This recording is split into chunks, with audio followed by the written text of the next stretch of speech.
வணக்கம் மேம். வணக்கம். நேற்றையிலிருந்து பரபரப்பாக ஒரு விஷயம் பேசப்பட்டுட்டு இருக்கு மேம். விஜய் அவர்கள் மேல அவங்களுடைய மனைவி சங்கீதா அவர்கள் அடுக்கடுக்காக குற்றச்சாட்டு வச்சு பெட்டிஷன் வந்து கோர்ட்ல தாக்கல் பண்ணியிருக்காங்க. அது வந்து வெளியில வந்திருக்கு. முதல்ல வெளியில எப்படி வந்ததுன்றதே ஒரு பெரிய கேள்வியா இருக்கு. அதுல அவங்க என்ன செக்ஷன்ஸ் எல்லாம் போட்டிருக்காங்கன்னு பாத்தீங்கன்னா, செக்ஷன் 27, 36, 37 அதுல செக்ஷன் 27ல 1A, BCன்னு நிறைய இது குற்றச்சாட்டுகள் அடுக்கியிருக்காங்க. நீங்க வந்து இந்த செக்ஷன் பத்தி சொல்லுங்க மேம். இந்த 27(1) அப்படின்ற அந்த செக்ஷன் வந்து என்ன சொல்லுது? அதாவது ஸ்பெஷல் மேரேஜ் ஆக்ட் 1954 இது வந்து ஒரு சிறப்பு திருமண சட்டம். அதாவது கலப்பு திருமணம்னு சொல்லுவாங்க. அதாவது 2 மதத்தினர், அது இந்து அல்லது கிறிஸ்டியன் அல்லது இந்து முஸ்லீம் அந்த மாதிரி வெவ்வேறு மதத்தில் இருக்கக்கூடியவங்க திருமணம் செய்கிறது தான் இந்த ஸ்பெஷல் மேரேஜ் ஆக்டில் வரும். அதே மாதிரி இப்போ சங்கீதா ஹிந்து, அதே மாதிரி ஒரு விஜய் வந்து கிறிஸ்டியன். அதனால் அவங்க ஸ்பெஷல் மேரேஜ் ஆக்டில் வந்துட்டு அவங்க திருமணத்தை வந்து பதிவு பண்ணியிருக்கிறாங்க. அதனால் வந்துட்டு இந்த செக்ஷன்ஸ் அவங்க சொல்கிற செக்ஷன்ஸ் இப்போ 27 வந்துட்டு அவங்க டைவர்ஸ்க்கு வந்துட்டு அப்ளை பண்ணுறதுக்கு 27 படி அந்த ஸ்பெஷல் மேரேஜ் ஆக்டில் அவங்க வந்து டைவர்ஸ் அப்ளை பண்ணியிருக்காங்க. அதில் இந்த செக்ஷன் 1 அப்படின்னு சொல்கிறாங்க. அதில் அதாவது 27 கிளாஸ் 1 அதில் வந்துட்டு அதாவது அவங்க என்ன சொல்கிறாங்கன்னா, அந்த செக்ஷன் 1ல் என்ன சொல்லுதுன்னா, sexual inter course with any other person, அதாவது தகாத உடல் உறவு இன்னொருத்தரோட வைத்தா அது தப்பு. அதுதான் வந்துட்டு அந்த கிரவுண்ட் என்னன்னா, அந்த டைவர்ஸ்க்கான காரணம் வந்துட்டு இந்த கிரவுண்டில் வந்துட்டு டைவர்ஸ் வந்துட்டு கேட்கலாம். அப்போது வேறொரு பெண்ணோட அவர் வந்துட்டு உடல் உறவு வச்சுருக்காரு அப்படின்னு சொல்லிட்டு அவங்க சொல்கிறாங்க. அதே மாதிரி வந்துட்டு குரியல்ட்டி, அதாவது கொடுமைப்படுத்துகிறான்னு சொல்கிறாங்க. இந்த காரணங்களுக்காக எனக்கு டைவர்ஸ் கொடுங்க அவர்கிட்ட இருந்து, அவர் வேறொரு பெண்ணோட வந்து தொடர்பில் இருக்கிறாரு, கள்ள தொடர்பு, உடல் உறவு வச்சுருக்காரு அப்படின்னு சொல்லிட்டு அவங்க இந்த செக்ஷன் 27(1)ல் கேட்குறாங்க. அதே மாதிரி 36 வந்துட்டு அந்த 36 வந்துட்டு இந்த ஸ்பெஷல் மேரேஜ் ஆக்டில் அதில் வந்துட்டு அவங்க அவங்க வந்து அதாவது மந்த்லி எக்ஸ்பென்சஸ் கேட்குறாங்க. மந்த்லி எக்ஸ்பென்சஸ்னால் அவங்களுக்கு வந்து செலவுக்கு மாதம் அல்லது அவங்களுக்கு உரிய செலவுக்குரிய பணத்தை வந்து தொகையை வந்து எனக்கு வந்து கோர்ட் வந்து அவர்கிட்ட பெற்றுத்தரணும் அப்படின்னு சொல்கிறாங்க. அடுத்து வந்து செக்ஷன் 37 வந்துட்டு மெயின்டெனன்ஸ், அவங்களுக்கு ஜீவனாம்சம் கேட்குறாங்க. ஈவன் எனக்கு டைவர்ஸ் வந்துட்டு நான் அப்ளை பண்ணிட்டேன், எனக்கு நீங்கள் டைவர்ஸ் கொடுத்தாலும் அவர்கிட்ட எனக்கு மெயின்டெனன்ஸ் வந்துட்டு வாங்கி தரணுங்க. என்னோட வாழ்நாள் முழுசும் அவர்கிட்ட எனக்கு மெயின்டெனன்ஸ் ஜீவனாம்சம் கொடுக்கணும் அவர். அதே மாதிரி வந்துட்டு எனக்கு மந்த்லி எக்ஸ்பென்சஸ்க்கு இப்போ பணம் கொடுக்கணும். அதே மாதிரி டைவர்ஸ் வந்து இந்த காரணத்துக்காக நான் வந்து அப்ளை பண்ணுறேன் அப்படிங்கிறது தான் வந்துட்டு இந்த செக்ஷன்ஸ். கண்டிப்பாக மேம். இப்போ இந்த செக்ஷன்ஸில் சொன்னதோட அவங்க வந்து நிறைய விஷயங்களை வந்து அதில் பேசியிருக்கிறாங்க. இப்போ வந்து ஒரு ஆக்ட்ரஸோட வந்து அவங்க எக்ஸ்ட்ரா மேரிட்டல் அஃபேரில் இருக்கிறாங்க அப்படின்றத நான் 2021 தான் கண்டுபிடிச்சேன் அப்படின்றத சொல்கிறாங்க. நான் பல முறை வந்து பேசியும் அது வந்து சரிப்பட்டு வரல. நான் வந்து என்னுடைய தரப்பில் இருந்து நிறைய முயற்சிகள் எடுத்திருந்தேன். அது எனக்கு மனவேதனையை கொடுத்ததுனால தான் இந்த முடிவுக்கு வரேன். இது வந்து தொடர முடியாது, இதை டிசால்வ் பண்ணிடலாம் இந்த மேரேஜை அப்படின்ற அளவுக்கு அவங்க பேசுகிறாங்க. ஸோ இது வந்து கோர்ட்லலாம் வந்து எப்படி இதை வந்து எந்த மாதிரியான ஆதாரங்கள் வந்து கோர்ட் எதிர்பார்க்கும் அப்படின்றத பத்தி சொல்லுங்க. அதுதான் அவங்க வந்துட்டு அது அவங்களுடைய வந்துட்டு மன விருப்பம். ஏன்னா விருப்பப்பட்டு தான் அவங்க திருமணம் செய்கிறாங்க அவங்க விஜய் சாரை. அதே மாதிரி அவங்களுக்கு வந்துட்டு இந்த மாதிரி வந்து வேற ஒரு பெண்ணோட வந்துட்டு அவர் தொடர்பில் இருக்காரு. அதனால் வந்துட்டு நிறைய நான் கவுன்சிலிங்லாம் போயிருக்கேன். அதே மாதிரி குடும்பத்தில் பெரியவங்க வச்சு பேசியிருப்பாங்க. இதெல்லாம் பண்ணியும் வந்துட்டு அவர் வந்துட்டு இந்த தொடர்பு ஒருவேளை துண்டிக்கலை அப்படின்ற மாதிரி அவங்க சொல்லிவிட்டு மறுபடியும் வந்துட்டு எனக்கு இல்லை, நான் விவாகரத்து இவர்கிட்டருந்து போகிறேன்னு சொல்லிட்டு அவங்க அப்ளை பண்ணியிருக்கிறாங்க. ஆனால் இது வந்து அந்த பெண்ணுடைய வந்துட்டு விருப்பம் இல்லையா, அது சேர்ந்து வாழுறதும் வாழாததும் அது அவங்களோட விருப்பம். அதனால் வந்துட்டு இது கோர்ட்டு தான் முடிவு பண்ணும். அவங்க வந்துட்டு அதுக்கு வந்து ப்ரூஃப் பண்ணணும். இப்போ அந்த பெண்ணோட இன்னொரு தொடர்பில் இருக்கக்கூடிய பெண்ணோட வந்துட்டு அவர் வந்துட்டு ஃபோட்டோஸ் மூலமாக கொடுக்கலாம். நிறைய ஃபோன் கால்ஸு அவங்க பண்ணியிருக்கிறத வச்சு அவங்கள வந்துட்டு அந்த பெண்ணோட நிறைய தொடர்பில் இருக்காருன்னு சொல்லலாம். இல்லை அவங்களுக்கு நிறைய வெளியூர்லலாம் அழைச்சிட்டு போயிட்டு நிறைய அவங்க ரூம் போட்டு ஒன்றா இருந்தாங்க, அந்த மாதிரி வந்துட்டு ரெக்கார்ட்ஸ் இருக்கும். அதை வந்துட்டு ப்ரூஃப் பண்ணலாம். இவங்க வந்து அந்த பெண்ணோட இருக்கிறதுக்கு அவர் தொடர்பில் இருக்காருங்கிறதுக்கு இந்த மாதிரி ப்ரூஃப்லாம் வந்துட்டு கோர்ட் வந்துட்டு கேட்கும். அந்த கோர்ட்டில் வந்து இவங்க சப்மிட் பண்ணணும். கண்டிப்பாக மேம். இப்போ சங்கீதா அவர்கள் வந்து இந்த மாதிரியான ஒரு குற்றச்சாட்டை வைக்கிறாங்க அப்படின்றது வந்து பெரிய ஒரு டிஸ்கஷனை ஏற்படுத்தியிருக்கு அப்படின்றது உண்மைதான். ஏன் அப்படின்னா இப்போ அவர் வந்து ஒரு கட்சியை ஆரம்பிச்சிருக்கிறாரு, அவர் வந்து ஒரு பொலிட்டிக்கல் ஃபிகராகவும் அறியப்படுறாரு, பொதுமக்கள் மத்தியில் போய் சேர்ந்த ஒரு பர்சனாலிட்டியாகவும் விஜயாகவும் இருக்கிறாரு. இது அதனால ஒரு டிஸ்கஷனை வந்து ஏற்படுத்துது. இது வந்து அவங்க 2 பேருடைய பர்சனலான ஒரு விஷயம் தான். இருந்தாலும் இந்த ஒரு விஷயம் வந்து டிஸ்கஸ் பண்ணப்படுறதுனால சங்கீதா அவர்கள் மேல பல பேர் கோபம் அடைஞ்சு அவங்கள பயங்கரமா திட்டலாம் செய்றாங்க இணையதளங்கள்ல. அது வந்து சரின்னு நினைக்கிறீங்களா? இல்ல அதுக்கு ஏதாவது ஆக்ஷன்லாம் எடுக்க முடியுமா? இல்ல அது எப்படி நடக்கும் மேம்? அத பத்தி சொல்லுங்க. இல்ல அது ஒரு பெண்ணோடைய வந்துட்டு விருப்பம். ஏன்னா, அது கணவன் மனைவிக்குள்ள இருக்கக்கூடிய விஷயம். அவங்க வந்துட்டு அவர் பொது வாழ்க்கையில இருக்கிறதுனால, அவருடைய வாழ்க்கை வந்துட்டு இப்போ வெளியில தெரியுது. அவங்க ஒரு டைவர்ஸ் போடும்போது வெளியில தெரியுது. இப்போ அவங்க கோர்ட்டுக்கு வரும்பொழுது. அதனால வந்துட்டு அவங்க ஃபேன்ஸ் இருப்பாங்க. அதுவும் இந்த சமயத்துல வேணாமே. ஏன்னா, அவர் வந்துட்டு இப்போ ஒரு பொது வாழ்க்கையில, இப்போ ஒரு எலக்ஷன் வரக்கூடிய சமயத்துல, அவர பத்தி ஒரு தப்பான அபிப்பிராயம் மக்களுக்கு வரும். அதனால ஏன் இப்ப வந்து சொல்றீங்க? இதுக்கு முன்னாடி சொல்லியிருக்கலாம். இல்ல இது முடிஞ்சு பின்னாடி கூட சொல்லலாம். அதனால இப்ப சொல்லி அவருடைய பொது வாழ்க்கைய வந்துட்டு டார்னிஷ் பண்ற மாரி, கெடுக்கிற மாரில்ல இருக்குது. அவரு ஒரு கெட்டவர் மாரி நீங்க சித்தரிக்கிறது மன வருத்தமா இருக்கேன்னு சொல்லிட்டு, அவருடைய வெல் விஷர்ஸ்லாம் வந்துட்டு கேட்குறாங்க. அது அவங்களோட உரிமை. அது அவருக்காக சப்போர்ட் பண்றதோ, கேட்கறதோ, இல்ல ஒரு பொது கருத்து சொல்றதோ, அது அவங்களுக்கு சுதந்திரம் இருக்குல்ல. அது சொல்றாங்க. அதுல தப்பு இல்ல. அதே மாரி இந்த பெண் வந்து பொது வாழ்க்கையில இருக்கும்பொழுது, அந்த சமயத்துல வந்துட்டு குடுக்கும்பொழுது, அது எல்லாருக்கும் ஒரு ஷாக்கா இருக்குது. என்ன இப்போ ஒரு எலக்ஷன் டைம்ல இப்ப இப்ப ஏற்கனவே அவரு இந்த அ தே அதாவது இந்த அரசியலுக்கு வந்த பிறகு, அவர் கட்சி தொடங்குன பிறகு நெறைய சோதனைகள தான் வந்து சந்திச்சுட்டு இருக்காரு விஜய் சார். என்னன்னா, அவரு இந்த 41 பேர் கரூர் டெத் ஒண்ணு. அதுல வந்துட்டு அவரு உடைஞ்சு போயிருக்காரு. அதே மாரி குடும்பமும் அவருக்கு சப்போர்ட்டா இருக்கணும். குடும்பமும் சப்போர்ட்டா இல்லாத, அவங்க மனைவி வந்து இந்த டைம்ல அவரு வந்து இத மாரி வந்து ஒரு கெட்ட பேரு அவருக்கு சொல்றது வந்து ஒரு பெண்களோட தொடர்புல இருக்கிற அப்படிங்கும்போது, அதுவும் வந்து அவருக்கு ரொம்ப வேதனையா தான் இருக்கும். அதனால அவருக்கு வந்துட்டு உரியவங்க, சம்மந்தப்பட்டவங்க, அவரோட ஃபேன்ஸ் எல்லாம் வந்துட்டு, அவருக்காக வந்துட்டு மன வேதனைப்படுறதும், அவருக்காக வந்துட்டு அப்படி அவங்க வந்துட்டு இப்ப சொல்லியிருக்க கூடாதுன்னு சொல்றதும், அது வந்து கஷ்டமா தான் இருக்குது. ஏன்னா, ஒரு பொது வாழ்க்கையில அவர் வந்து ஒரு அரசியல்ல வரும்பொழுது, இந்த மாரி வந்து அவருடைய குடும்பத்தில ஒரு விவாகரத்து, அதுவும் மனைவி விவாகரத்துங்கும்போது, அந்த குடும்பம் கலைஞ்சு போகும்போது, நமக்கு எல்லாருக்குமே அது ஒரு வருத்தமா தான் இருக்குது. ஆனா நீங்க வந்து சொல்றீங்களே மேம், இது வந்து இந்த நேரம் அவங்க யோசிச்சிருக்கணும் அப்படின்னு குறிப்பிடுறீங்க. அது எப்படி சரியா இருக்கும்னு நினைக்கிறீங்க? பாதிக்கப்பட்டிருக்கேன். பாதிக்கப்பட்ட நபர் அவங்களுடைய பெயின இல்ல அவங்க வந்து அதுலேருந்து விடப்பெறணும்னு நினைக்கிறது எலக்ஷன் இருக்கா? இல்லையா? அது ஏன் அந்த அந்த தனிப்பட்ட நபர் அந்த மனைவியினுடைய விருப்பத்தையோ, இல்ல அவங்களுடைய மனநிலைய பத்தி யோசிக்காம தானே அவரு ஒரு விஷயத்த பண்ணதா இவங்க அலிகேஷன் வைக்கிறாங்க. அப்ப இவங்க மட்டும் ஏன் அவங்களுடைய மனநிலையையோ, அவருடைய ஒரு துக்கத்தையோ வந்து எதற்காக வந்து அனுசரிக்கணும்? அவங்க ஏன் வந்து அத கன்சிடர் பண்ணணும்னு நினைக்கிறீங்க? அவங்க நான் பாதிக்கப்பட்டிருக்கேன். எனக்கான நீதி வேணும்னு அவங்க போய் நாடுறாங்க. இல்ல இது எப்படி நான் தவறு என்னோட கருத்தா சொல்லல. நீங்க சொன்னீங்க, இப்ப பொதுமக்கள் ம், கருத்து சொல்றாங்க. அவங்க ஃபேன்ஸ் எல்லாம் வந்துட்டு, ம், இப்ப போய் சொல்லலாமான்னு கேட்கறாங்கன்னு ம், சொன்னீங்க. அதுக்காக தான் நான் சொன்னேன். ம், அவங்களுடைய விருப்பம் அது எப்போ வேணாலும் சொல்லலாம். அது ம், இப்பயும் சொல்லலாம். ம், எலக்ஷன் முடிஞ்ச பிறகும் சொல்லலாம். ஒருவேளை என்ன பொறுத்தவரையும் அவங்க கருத்து கேட்டா, ஒருவேளை அவங்க மேடம் வந்து நெறைய வாட்டி அவர் வந்து சொல்லி பார்த்துருப்பாங்க. ம், இந்த மாரி வந்துட்டு நம்ம பொது வாழ்க்கையில இருக்கோம். நம்ம ம். மித்தவங்களோட இந்த மாரி வந்து ஒரு தொடர்புல இருக்க வேண்டாம்னு சொல்லியிருப்பாங்க. அவங்க கணவன் மனைவிக்குள்ள தான் நல்லா தெரியும். அவங்க அவங்க ஹஸ்பண்டோடைய என்ன மூவ்மெண்ட்ஸ், ஆக்டிவிட்டீஸ் என்னன்னு சொல்லிட்டு சொல்லியிருப்பாங்க. அதே சமயத்துல வந்துட்டு, இந்த டைம்ல சொல்லியிருக்க வேணாமே அப்படிங்கிறது வந்துட்டு, ஒருவேளை அவங்க நெனச்சிருக்கலாம், நாளைக்கு அவருக்கு வந்து ஒரு பவர்ஸ் வந்து நல்ல அதிகாரத்துக்குள்ள வந்தா, நிச்சயமா நம்மள அவாய்ட் பண்ணிடுவாரோ! ஏன்னா, இப்ப வந்துட்டு இப்பயே நம்ம சொல்லி கேட்க மாட்டேங்கிறாரு. நாளைக்கு அவர் ஒரு அதிகாரத்துல வரும்பொழுது, நிச்சயமா நம்மள அவாய்ட் பண்ணிடுவாரோ! குழந்தைங்கள அவாய்ட் பண்ணிடுவாரோ! ம். அந்த அதிகார தோரணையில வந்துட்டு, நம்ம போய் நீதி கேட்க முடியாத போயிடுமோ! நமக்கு வந்து நீதி கிடைக்காம போயிடுமோ! அப்படிங்கிற மாரி கூட அவங்க வந்துட்டு இப்ப அத எடுத்து வச்சிருக்கலாம். கண்டிப்பா மேம். இந்த ஃபினான்ஷியல் டாமினன்ஸ் இல்ல சுப்பீரியாரிட்டி அப்டின்னெல்லாம் வந்து சொல்றாங்க. இது வந்து இப்போ அவர் ஒரு தலைவராக வந்து தன்னை வந்து மக்கள் மத்தியில பிரச்சாரம் எல்லாம் போய் பண்ணிட்டு இருக்கிறாரு. ஒரு தாவேகா அப்படின்ற ஒரு கட்சிய வச்சு முதலமைச்சர் கேண்டிடேட்டாக போயிட்டு இருக்கக்கூடிய சூழல்ல, இந்த மாதிரி எனக்கு ஆதிக்கம் செலுத்தினாரு. பணம் ரீதியாக, பொருளாதார ரீதியாகவும், மன அழுத்தங்கள் எல்லா வகையிலும் என்ன ஒதுக்கி வச்சாரு அப்படின்ற அளவுக்கு ரொம்ப காட்டமான தன்னுடைய குற்றச்சாட்டுகள் எல்லாம் அடிக்கிறாரு விஜய் அவர்கள் மேல. ஸோ இது வந்து அவருடைய பொலிட்டிக்கலான விஷயங்கள ஏதாவது ஒரு பாதிப்பை ஏற்படுத்துமா? அதுக்கு வாய்ப்பு இருக்கா?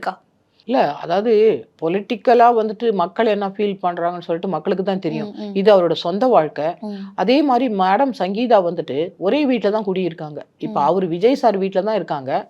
ஆனால் விஜய் சார் வீட்டில் இருந்து தான் அந்த அட்ரஸ் கொடுக்குறாங்க. அவங்கள தொடர்பு கொள்ள வேண்டிய முகவரி வந்துட்டு அந்த நீலாங்கரை அட்ரஸ் கொடுக்குறாங்க. இப்போ 2 பேரும் ஒரே வீட்டில் இருந்தாலும் ஆனால் பிரிஞ்சு இருக்கிறாங்க. மன வேறுபாடு, கருத்து வேறுபாடு, அவங்க ஒருவேளை பேசியிருக்க மாட்டாங்க, தனித்தனியாக இருக்க மாதிரி இருப்பாங்க. அதே சமயத்தில் வந்துட்டு சட்டத்தில் இவங்களுக்கு இடம் இருக்குது. என்னென்னா, இப்போ ஒரு பெண் வந்துட்டு அந்த முழுமையான டைவர்ஸ் கிடைக்கிற வரையும் அவரோட கணவர் வீட்டில் இருக்கலாம், அவங்களுக்கு அனுமதிக்கணும், அவங்களுக்கு வேண்டிய எல்லா செலவினங்களும் அந்த கணவர் தான் பார்க்கணும். அதே மாதிரி மெயின்டெனன்ஸ் வந்துட்டு கடைசியில் கோர்ட்டு கொடுக்கும்போது அந்த மெயின்டெனன்ஸும் கொடுக்கணும். அதனால் உடனே எனக்கு டைவர்ஸ் போட்டாங்க, நீ வீட்டை விட்டு வெளியே போனால் அவர் சொல்லவே முடியாது. அது சட்டத்தில் இடமே கிடையாது. ஏன்னா அவங்க கடைசி வரையும் அவர் தான் கணவர், அவங்க தான் அவங்களுக்கு பராமரிக்கணும். அதனால் அவங்க வீட்டில் இருக்கிறதுக்கு அவங்களுக்கு உரிமை உண்டு. அதே மாதிரி எக்ஸ்பென்ஸ் கேட்குறாங்க, அதுக்கும் அவங்களுக்கு உரிமை உண்டு. மெயின்டெனன்ஸ் கேட்குறாங்க, டைவர்ஸ் கேட்குறாங்க, எல்லாத்துக்குமே அவங்களுக்கு உரிமை உண்டு. அவங்கள வந்துட்டு விஜய் சார் வந்துட்டு வெளியில் போகணும்னு சொல்ல முடியாது, அவங்களுக்கு வந்து மெயின்டெனன்ஸ் கொடுக்க மாட்டேன்னு சொல்ல முடியாது. ஏன்னா 2 குழந்தைங்க இருக்காங்க. அதனால் அவருடைய சொத்துல எல்லாத்துலேயுமே வந்துட்டு அவங்களுக்கு உரிமை உண்டு, குழந்தைங்களுக்கு உரிமை உண்டு. அதை தான் அவங்க கிளைம் பண்ணுறாங்க. அது வந்துட்டு அரசியல் வாழ்க்கை பாதிக்குமா அப்படின்னு சொன்னால் அது பாதிக்காது. எப்படின்னா, அந்த சொந்த வாழ்க்கையில் வந்துட்டு அவங்க மனைவி வந்துட்டு இப்போ கருத்து வேறுபாடுன்னு சொல்கிறாங்க, நாளைக்கு பெரியவங்க பேசி இல்லை கோர்ட்டு கவுன்சிலிங் போட்டு அவங்க சேர்ந்து கூட வாழுறதுக்கு வந்துட்டு இடம் இருக்குது. கோர்ட்டில் வந்து டைவர்ஸ்க்கு தான் போகலாமே தவிர சேர்ந்து வாழுறதுக்கு எந்த கோர்ட்டுக்கும் போக தேவையில்லை. அதனால் அவங்க அப்பா அம்மா பேசி இல்லை பெரியவங்க பேசி அவங்கள வந்துட்டு இணைச்சி வைக்கிறதுக்கு அந்த டைவர்ஸ் வந்துட்டு வேண்டாம் ரீயூனியனுக்காக அவங்க எல்லாரும் கவுன்சிலிங்லாம் போடுவாங்க, உடனே கொடுத்துட மாட்டாங்க. அதுக்கு வாய்ப்பு இருக்குது. அதனால் இது போய் அரசியல் வாழ்க்கையை வந்துட்டு பாதிக்குமானா அது பாதிக்காது. இதை வந்து ஒரு சொந்த வாழ்க்கைங்கிறது எல்லா மனுஷனுக்கும் 2 புறம் இருக்குது. ஒரு பொது வாழ்க்கை இருக்குது, ஒரு அரசியல் வாழ்க்கை, இல்லை ஒரு பர்சனல் லைஃப் ஒன்று இருக்குது. அது வீட்டு சண்டை கொண்டாந்து அவர் வந்துட்டு பொது வாழ்க்கையில் வந்துட்டு இப்போ அவர் விஜய் சார் வந்துட்டு ஒரு சினிமாவில் நடிக்கும்போது நல்ல ஹீரோவாக தான் நடிக்கிறாரு. அப்போ நம்ம எல்லாரும் பார்த்து ரசிக்கிறோம்ல. அதனால் வீட்டில் அவருக்கு கொடுக்க வேண்டிய டைம் கொடுத்துருக்க மாட்டாங்க. இல்லை ஒருவேளை மேடத்துக்கு மனசு கொஞ்சம் சங்கடமாக இருக்கும், மித்த நடிகைகளோட அவங்க நெருக்கமாக பழகிறது அவங்களுக்கு விருப்பம் இல்லாமல் இருக்கும். அதனால் வந்துட்டு அவங்க தன்னோட சொந்த கணவர் அவரோட கேட்குறதுக்கு அவங்களுக்கு உரிமை இருக்குது, அவரை கண்டிக்க உரிமை இருக்குது. தன்னோட எந்த மனைவியாக இருந்தாலும் எந்த கணவனாக இருந்தாலும் நம்முடைய கணவன் நம்முடைய மனைவி நம்மளை தான் நேசிக்கணும்னு இருக்கும். அதுதான் அவங்க மேடம் வந்துட்டு போயிட்டுருக்காங்க. அதனால் இதில் ஒன்றும் தப்பு இல்லை. அரசியல் வாழ்க்கையில் தப்பு வர்றதுக்கு என்ன? அதனால் அரசியல் வாழ்க்கையில் வந்துட்டு அவரோட சொந்த வாழ்க்கை, மேடம் வந்துட்டு அவங்களுக்கு எனக்கு வந்து அவர் நான் சொல்கிறத கேட்க மாட்டேங்கிறாரு, நிறைய கவுன்சிலிங்லாம் கொடுத்தாச்சு, ஆனாலும் அவர் கேட்க மாட்டேங்கிறாரு, மித்தவங்களோட இருக்கக்கூடிய கான்டாக்டில் வந்துட்டு அவர் தொடர்ந்து இருக்கிறாரு அப்படிங்கிறாங்க. அதை வந்துட்டு அவங்க ப்ரூவ் பண்ணி அதுக்கு பிறகு கோர்ட்டு வந்துட்டு அவங்களுக்கு டைவர்ஸ் கொடுக்கலாமா, இல்லை மறுபடியும் ரீயூனியனுக்காக கவுன்சிலிங் கொடுக்கலாமா, அதெல்லாம் வந்துட்டு நேரம் எடுக்கும். எப்படியும் ஒரு 2 இயர்ஸ் அவங்களுக்கு டைம்லாம் கொடுப்பாங்க. அதுக்காக அரசியல் வாழ்க்கைக்காக அவர் ஒரு பொது வாழ்க்கையில் வந்து நிறைய வந்து சோதனைகளை சந்திச்சுட்டு இருக்காரு. ஏன்னா அவருக்கு வந்துட்டு இப்போ ஏன்னா இந்த கரூர் மேட்டர்லேருந்து அவருக்கு பொதுமக்களும் பெரிய என்னென்னா, இப்போ நமக்கு ஈவன் காவல்துறையாக இருந்தாலும் சரி, அவருடைய கூட்டத்துக்கு வந்துட்டு சரியான இடத்த கொடுத்து சரியான வந்துட்டு போலீஸ் பாதுகாப்பு கொடுத்து அந்த மக்களை வந்துட்டு அவங்க கட்சிக்காரங்க வந்துட்டு நல்லா ரெகுலேட் பண்ணியிருந்தாங்கன்னா ஒருவேளை விஜய் சாருக்கு உள்ள பெரிய கெட்ட பேர் வந்திருக்காது. அவர் அதுலேயும் வந்துட்டு ஒரு வேதனையை ஃபேஸ் பண்ணுறாரு. அதே மாதிரி சொந்த குடும்பமும் அவருக்கு பெரிய சப்போர்ட்டாக இல்லை. அவர் ஒரு அரசியலுக்கு வரன்னு விருப்பப்படுறாரு. ஆனால் சொந்த மனைவி இந்த சமயத்தில் போயிட்டு இதை மாதிரி அவர் வேற ஒரு பெண்ணோட ஒரு தொடர்பில் இருக்காரு அப்படிங்கும்போது அவருக்கு எவ்வளோ பெரிய மனவேதனை அளிக்கும். அதனால் ஒரு மனிதனுடைய வாழ்க்கையில் யாருமே சப்போர்ட் இல்லாத மாதிரி பண்ணுறது வந்துட்டு இது இந்த சமயத்தில் என்னை பொறுத்தவரையும் அது சரியில்லைன்னு எனக்கு தோணுது. அதாவது சங்கீதா அவர்கள் இந்த நேரத்தில் போட்டது சரியில்லைன்னு இல்லை, அவருக்கு ஆறுதலாக இருக்க வேண்டிய சமயத்தில் ஒரு மனைவி நீங்கள் இத்தனை வருஷம் எப்படி மேம் ஆறுதலாக இருக்க முடியும்? ஆனால் அவங்க வைக்கக்கூடிய கம்ப்ளைண்ட்ஸ் வந்து தான் மன அளவில் நிறைய பாதிப்புல இருக்கேன் அப்படின்னு அவங்க சினிமாவில் இருக்கும்பொழுது இந்த மாதிரி அலிகேஷன்ஸ் எல்லாம் கொடுத்துன்னு இருக்கலாம். ஈவன் 21ல கூட நம்ம இந்த மாதிரி எடுத்துட்டு வந்திருக்கலாம். அதுதான் நான் கேட்குறேன், ஒரு பாதிக்கப்பட்ட நபர் வந்து எப்போ அலிகேஷன் வைக்கணும்ன்றது அவங்க தான் டிசைட் பண்ண முடியும். அது உங்க விருப்பம். நீங்க கேள்வி கேட்குறீங்க, என் விருப்பம் நான் சொல்றேன், அவ்வளவுதான். Okay ma'am. அதே மாதிரி இப்போ ரெஸ்பாண்டன்ட் 1 நான் வந்து விஜய் அவர் அது ரெஸ்பாண்டன்ட் 1 அப்படின்றது வந்து ஆக்டர் விஜய் அவர்களை தான் அவங்க குறிப்பிட்டிருக்காங்க. ரெஸ்பாண்டன்ட் 2 அந்த ஆக்ட்ரஸையும் நான் வந்து சொல்கிறேன் அப்படின்றதையும் ஒரு இடத்துல வந்து ஆட் பண்ணுறாங்க. அது என்ன மாதிரியான விஷயத்தை அவங்க கன்வே பண்ணுறாங்க மேம், அதை சொல்லுங்கள். அது வந்துட்டு யாரோட தொடர்பில் இருக்காரு அப்படிங்கிறத வந்துட்டு நான் சொல்கிறேன் அப்படிங்கிறாங்க. அவங்க சொல்லி தான் ஆகணும். கோர்ட்டில் வந்துட்டு ப்ரூவ் பண்ணி தான் ஆகணும். அவர் மித்த பெண்ணோட உறவில் இருக்காருன்னு சொல்லிட்டு அவங்க அலிகேஷன் வைக்கும்போது அந்த பெண்ணு யாரு, என்ன மாதிரி வந்துட்டு அவங்க உறவில் இருக்கிறாங்க, அந்த மாதிரி வந்துட்டு என்னென்ன எவிடன்ஸ் கோர்ட்டு கேட்குதோ அதை அவங்க ப்ரொடியூஸ் பண்ணி தான் ஆகணும். அதை பொது வெளியில் சொல்லணும்னு அவசியம் கிடையாதுல்ல. பொது வெளியில அவங்க எந்த இடத்துலயும் வந்து சொல்லல. ஆனா அந்த பெட்டிஷன் தான் வெளியில வந்திருக்கு. அது எப்படி வந்திருக்கும்? என்ன காரணம்? கோர்ட்ல வந்து ஒரு பெட்டிஷன் வந்து இப்ப நாம போய் போடுறோம் அப்படின்னா, அது பொது வெளியில எப்படி வரும் மேம்? அதுக்கு சாத்தியங்கள் இருக்கா முதல்ல? ஏன் இப்ப மேடம் வந்து சங்கீதா மேடமே குடுக்கலாம். ஏன்னா அது அவங்களோட பர்சனல் விஷயம் தானே. ம். அதனால வந்துட்டு அவங்க சங்கீதா தான் குடுக்கறதுக்கு அப்படின்னு வாய்ப்புகள் இருக்கா? சொல்லல. ஓகே. இப்ப அவங்களுடைய வந்துட்டு இப்ப பொது வெளியில வந்துட்டு இப்ப யார் குடுத்துருக்க முடியும்? ஒண்ணு அவங்களுடைய அட்வொகேட்ஸ் இருக்காங்க. அவங்க இருக்காங்க. இல்ல அவங்க சொந்தக்காரங்க இருக்காங்க. யார் வேணாலும் குடுத்துருக்கலாம்ல. ஏன்னா வந்துட்டு அவரோட பேர வந்துட்டு கெடுக்கணுங்கிறது இருக்கலாம். ஏன்னா அவங்க ஒன்ஸ் டைவர்ஸ்ன்னு போன பிறகு அவர எதிரியா தானே அவங்க ஃபீல் பண்றாங்க. ம். அதனால இது பொதுமக்களுக்கு தெரியட்டுமே. அ அப்படின்னு அவங்க நினைச்சிருக்கலாம். நினைக்கலாம். அவங்க உறவு நினைக்கலாம். ஓகே. அவங்க தான் யாரும் குடுத்துருக்க முடியும். அது வேற யாரும் குடுக்க முடியாது. இவங்க போலீஸ் கம்ப்ளைண்ட் வராது. நேரடியா அவங்க கோர்ட்டுக்கு தான் ஃபைல் பண்ணுவாங்க. அது அவங்களுக்கு மட்டும் தான் தெரியும். இன்னும் விஜய் சாருடைய அட்வொகேட்ஸ் கூட மூவ் பண்ணியிருக்க மாட்டாங்க. இப்ப விஜய் சார் அட்வொகேட்ஸ்னா அவர் மேல உள்ள அலிகேஷன அவங்களே வந்துட்டு பரப்பிட்டு இருப்பாங்களா? அப்படி கிடையாது. ஓகே. அவங்க சைடுல தான் குடுத்துருக்கணும். ஓகே. அதே மாதிரி மேம் இப்போ என்னுடைய கணவன் தரப்புல இருந்து எனக்கு அழுத்தம் வந்தால், அந்த நடிகை கூட எடுத்த புகைப்படங்கள் இது எல்லாத்தையும் நான் வந்து ஆதாரத்தை வந்து வெளியிட வரும் அப்படின்ற மாரியும் நெறைய செய்திகள்ல நம்மளால பார்க்க முடிஞ்சது. அதே அவங்க மென்ஷன் பண்ணியிருக்காங்களா? அது எந்த மாதிரியான ஒரு போக்கு அப்படின்றத பத்தி சொல்லுங்க மேம். இல்லையே! அதுதானே கிரவுண்டு. இவங்க என்ன சொல்றாங்க? என்னத்துக்கு காரணம் சொல்றாங்கல்ல. நான் வந்துட்டு விவாகரத்துக்கு ஒரு காரணம் கேட்கணும். அது அடல்ட்ரி. இன்னொருத்தவங்களோட ஒரு பெண்ணோடைய அவர் வந்து தொடர்புல இருக்காரு அப்படின்னு தான் சொல்றாங்க. அதுக்கு வேண்டிய ஆதாரங்கள இவங்க தானே ப்ரூஃப் பண்ணணும். அது கோர்ட் கேட்கும்ல. இவங்க என்ன கிரவுண்டு, இவங்க என்ன காரணத்துக்காக அவர டைவர்ஸ் பண்ணணும்னு நினைக்கிறாங்களோ, அதுக்குரிய ஆதாரங்கள வந்துட்டு ப்ரூவ் பண்றது இவங்களோட வேலை தான். ஓகே. இப்ப விஜய் சாரா வந்துட்டு நான் தப்பா இருக்கேன்னு ப்ரூவ் பண்ணிப்பாரா? இல்லையே. Burden of proof on the அந்த விக்டிம் சைடு தான். Burden of proof on the victim side. இப்ப அவங்க தான் வந்து ப்ரூவ் பண்ணும். என்னோட வாழ்க்கைக்கு என்கிட்ட ஆதாரம் இருக்கு அப்படின்றதையும் அவங்க வந்து அதுல தெரிவிச்சிருக்காங்க. இல்ல. ஆதாரம் இருக்குன்னு தான் தெரிவிச்சதுனால தானே போறாங்க கோர்ட்டுக்கு. Okay, okay. ஆதாரம் இல்லாத முடியாதே. சும்மா வாயால போய் கோர்ட்ல சொல்லிட்டு கடைசியில வந்துட்டு டைவர்ஸ் கேட்க முடியாதுல்ல. ஓகே. ஒரு ஒரு மனுஷனை வந்துட்டு தப்பு சொல்ல முடியுமா? ஒரு மனுஷனை வந்துட்டு ஆதாரம் இல்லாம தப்பு ஆமா சொல்ல இன்னொரு முடியாது. பெண்ணு வந்துட்டு அதுல இன்வால்வ் ஆகுறாங்கல்ல. இன்னொரு பெண்ணோட லைஃபும் பாதிக்கப்படுதுல்ல. அப்ப ஆதாரத்தோட தானே இவங்க சொல்லி ஆகணும். Okay ma'am. இனிமேல் இந்த கேஸ் வந்து எந்த மாதிரியான நகர்வுகள் வாங்கி போகும் மேம்? அத பத்தி சொல்லுங்க மேம். யூசுவலா ஒரு டிவோர்ஸ் கேஸ்க்கு ஒரு பெண் வந்து அப்ளை பண்றாங்க அப்படின்னா, அது எந்த மாதிரி இப்போ இது பேசும் பொருளா ஆகி இது ஒரு பெரிய அரசியல்ல அவர் ஈடுபட்டதுனால இது இன்னும் பேசும் பொருளா இருக்கு. அவர் நடிகராக இருந்தாலுமே இது கண்டிப்பா மெயின் ஸ்ட்ரீம்ல வந்து கண்டிப்பா மீடியாக்கள் இத கண்டிப்பா பேசதான் செய்வாங்க. ஏன்னா அவர் அந்த மாதிரியான ஒரு நபராக இருக்கிறாரு. இது எந்த மாதிரியான நகர்வு அடுத்த கட்டமாக போகும்? அது வந்து எப்படியும் ஒரு 2 இயர்ஸ் ஆகும். இப்ப 2 பேரும் மியூச்சுவல் கன்சென்ட்னு சொல்லுவாங்க. 2 பேரும் விருப்பப்பட்டு நாங்க பிரிகிறோம்னு சொன்னா, அது சீக்கிரமா பிரிஞ்சிடலாம். அவங்க மன விருப்பத்தோட 2 பேரும். ஆனா இப்ப இவங்க தான் வந்துட்டு டைவர்ஸ் கேட்கறாங்க. இப்ப விஜய் சார் வந்துட்டு அவங்களுக்கு டைவர்ஸ் குடுக்குறேன்னு சொல்லல. எனக்கு இதெல்லாம் இருக்குது. அதனால எனக்கு டைவர்ஸ் குடுங்க அவர்ட்டேருந்து அப்படின்னு இவங்க கேட்கறாங்க.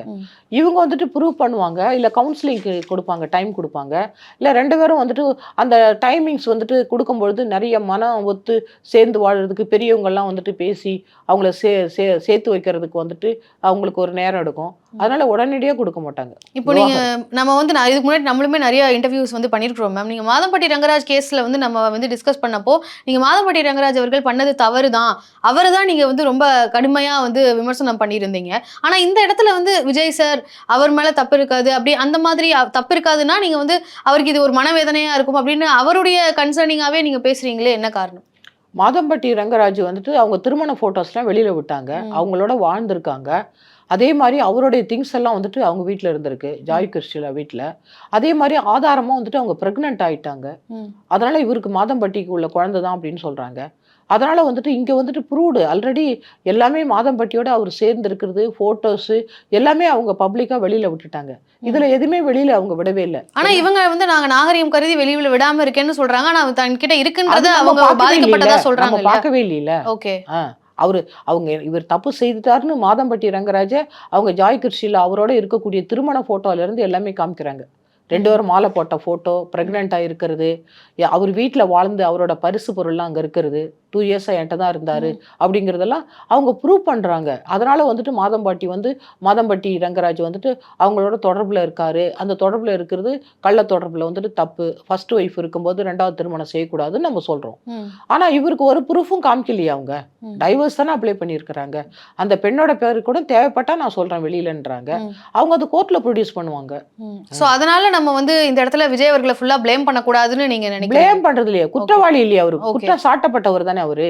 இல்ல விமர்சனம் வைக்கிறது கூட நீங்க வந்து விமர்சனம் வைக்கிறதுக்கு அவர் குற்றவாளி இல்லையே, ம், ம், குற்றம் சாட்டப்பட்டவர் தானே. ஓகே. இப்ப மாதம்பட்டி கேஸ்ல வந்துட்டு அப்படி இல்லையே. ம். அவங்க போட்டோவோட எக்ஸிபிட் ம். சான்று ஆவணம் காமிக்கிறாங்க. 2 பேரும் மாலை போட்டுட்டு இருக்காங்க, பொட்டு வைக்கிறாரு, எல்லாத்தையும் காமிக்கிறாங்க. ம். இவங்க இன்னொரு பொண்ணோட கள்ளத்தொடர்புல இருக்காரு இவங்கதாங்கிற மாதிரி எந்த போட்டோவும் இதுவரையும் காமிக்கவே இல்லையே. ம். அப்படின்னா தான் நம்ம பேச முடியும். நிறைய விஷயங்களை நம்ம வந்து பகிர்ந்துக்கிட்டோம் மேம். மிக்க நன்றி மேம். நன்றி, தேங்க்யூ.